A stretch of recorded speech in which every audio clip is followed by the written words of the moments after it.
Are you facing trouble uploading RAR file to your WordPress media library?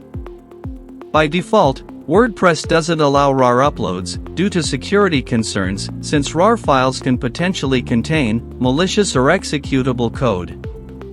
But don't worry, there's a simple solution. In this step-by-step tutorial, you'll learn how to safely upload RAR file to WordPress using a plugin.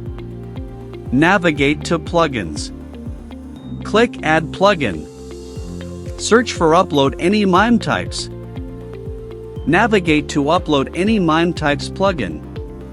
Install and activate the plugin. After activating the plugin, you will be redirected to Upload Any MIME Type settings page.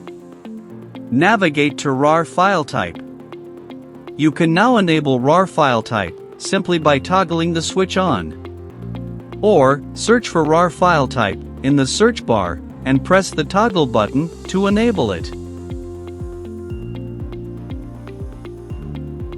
Go back to the WordPress media library and upload the RAR file type.